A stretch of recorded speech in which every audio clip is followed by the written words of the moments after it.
Well, we are back, and we are live here at downtown, beautiful Topeka on a cloudy day in the Pinnacle Studio here for you. Once again, joining me as always is Brandon. How you doing?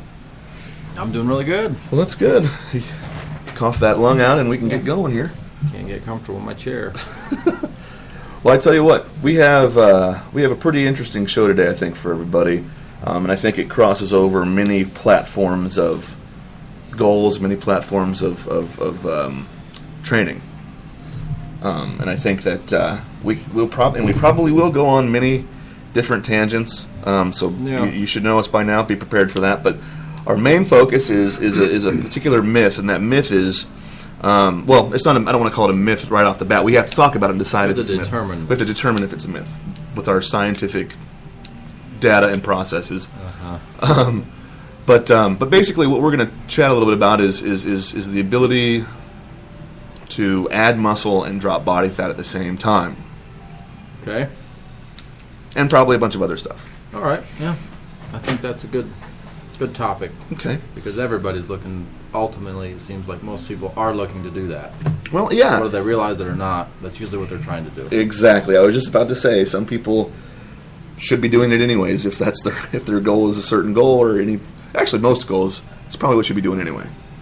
Most people are. Yeah. So, 1974. It all starts. Just kidding. Yeah. So, anyways, What are we gonna? Let's dive in. What are we gonna say about this topic? Well, I had a bunch of ideas. Okay. First thing I think is it possible? Right. Right. Let's just try to answer the question: is it possible to build muscle and burn body fat at the same time? Over the course of a week or a month or a certain period of time, can you do both at the same time? That's the question, right? Right. And superficially, on the surface there, it sounds counterintuitive. Well, as with all these questions, there's more than one answer. I mean, it depends. I know, and that's the tough part. But we can kind of narrow this down a little bit and explain why. To answer the question, yes, it is possible. Right. And you may ask, well, how do you know that's possible or why? And it's pretty simple. I mean, if you think about it, we've all known somebody, or maybe a lot of people listening have experienced it, somebody's coming into the gym for the first time or from a very long layoff, and they start working out with weights, doing a little bit of cardio. Right. And within a number of months, you can just tell. Mm-hmm. They are leaner, and they're carrying more muscle at the same time. Sure. So therefore, something has changed where body fat and muscle have been changing. Their composition is changing. Sure. Again, it's usually though with somebody who's fresh, right. A beginner, or somebody who is maybe more experienced but had a long layoff. Right. Right. Or after an injury, they come back or whatever. Sure.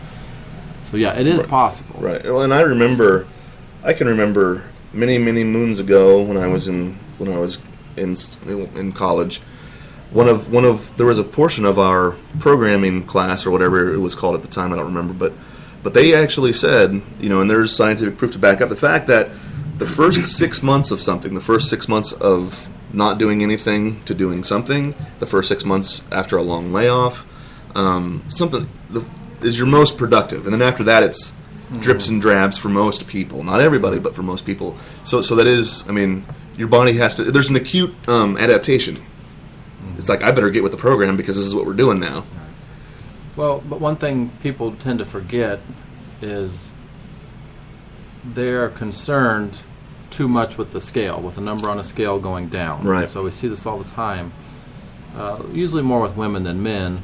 They start a weight routine and their body weight stays the same, or maybe they just lose a few pounds over the course of 30 days or 60 days or even longer. Mm-hmm. I've seen cases where ladies lose 4 or 5 pounds over the course of 5 or 6 months. Sure. But they look completely different. Right.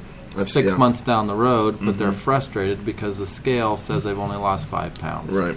And you look at them and you say, well, look at the pictures at the beginning of your journey to now. And what they're not realizing again is their composition has changed. Right. So in reality, maybe they did burn 10 or 15 pounds of body fat. I mean, it's obvious that a lot is gone, Right. but maybe they have also gained, 5 or 6 pounds of muscle, and so that difference in body weight may only be a few pounds. Sure. Right. But composition-wise, they're completely changing themselves. Right. So they are experiencing weight losses from fat and muscle gain Right. at the same time. Well, and if anybody wants to know what that looks like, just to kind of add on to your point there's these little silicone or rubber models of 5 pounds of fat versus 5 pounds of muscle.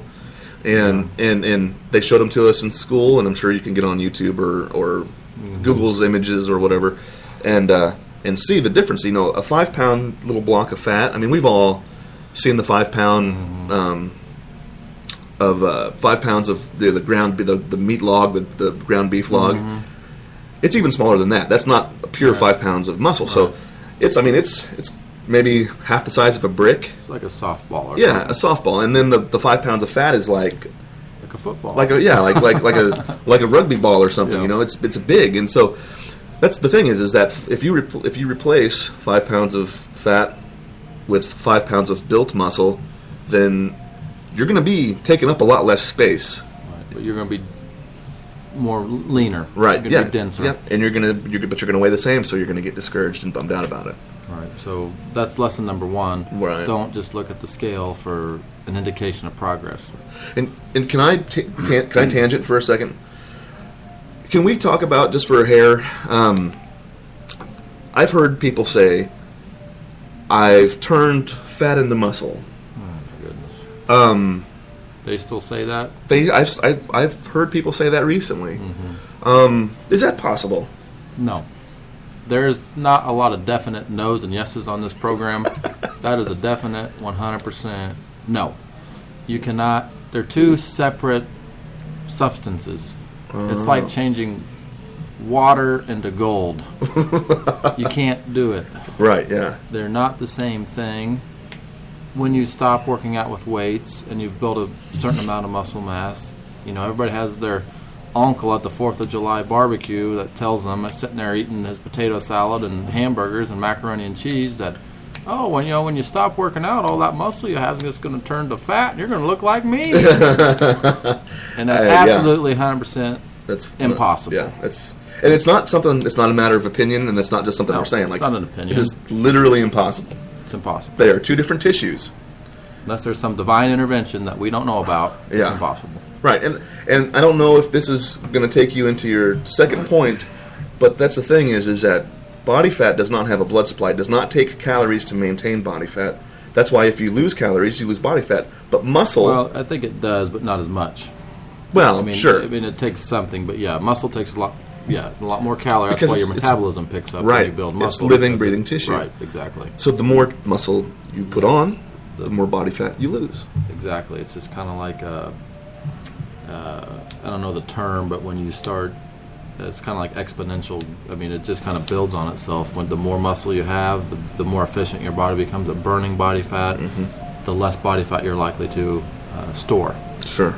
Now, I do want to say, though, that this is really, you said it kind of starts slowing down after a point. Right. And so, long term, for people who are in the gym, for months and years, it is, at some point, you have to almost determine, okay, what is my main objective?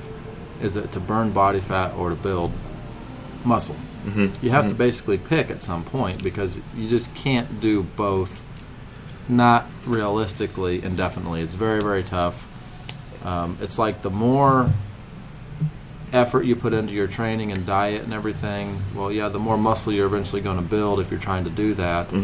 But you almost start fighting yourself, because your body...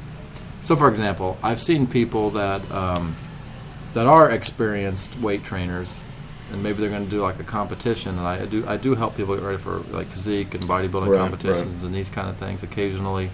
And they may be working out for 10, 15, 20 years. I mean, they've been in the gym a long time, but their diet is not 100% on point. And so they may be, usually it has to do with a lot with meal timing and stuff, so maybe they're only getting 2 or 3 meals a day versus 6 or 7, and we say, okay, now we're going to get you ready for this contest, and you're going to go from eating 3 times a day, kind of whatever you wanted to eat maybe, to 6 times a day, but it's all real regimented and, and measured clean. And for a certain amount of time, even though they're experienced, they may build more muscle than they had been and burn body fat. Except more fuel.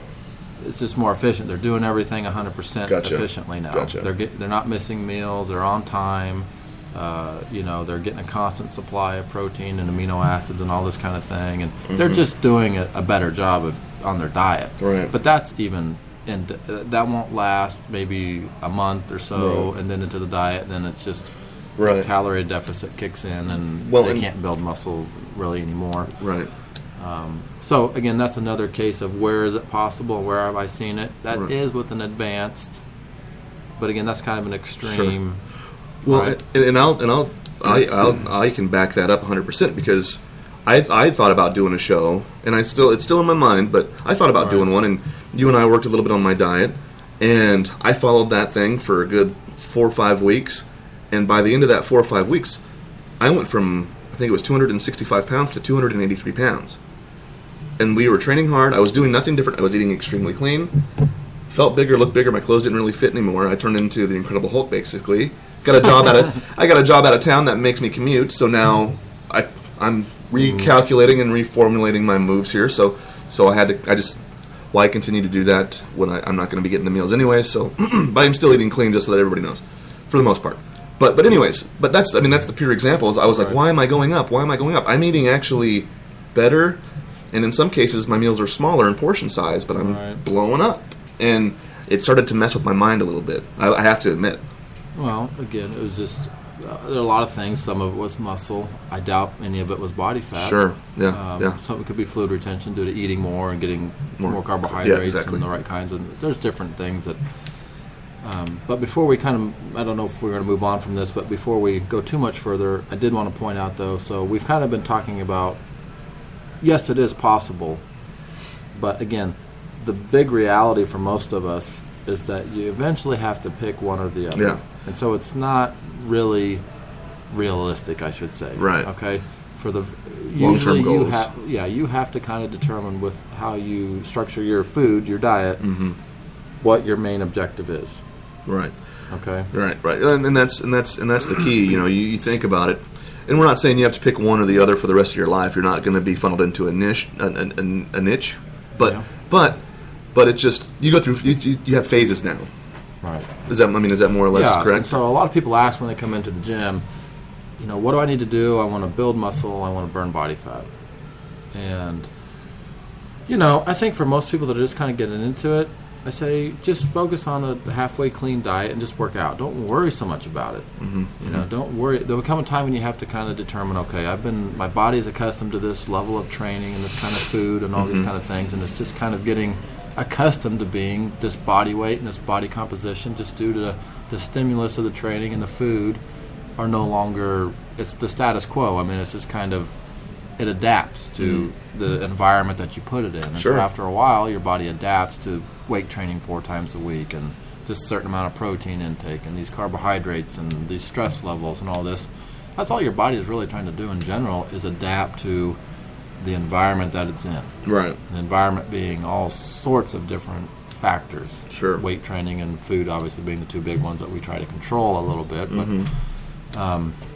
so if you're just coming into the gym and you're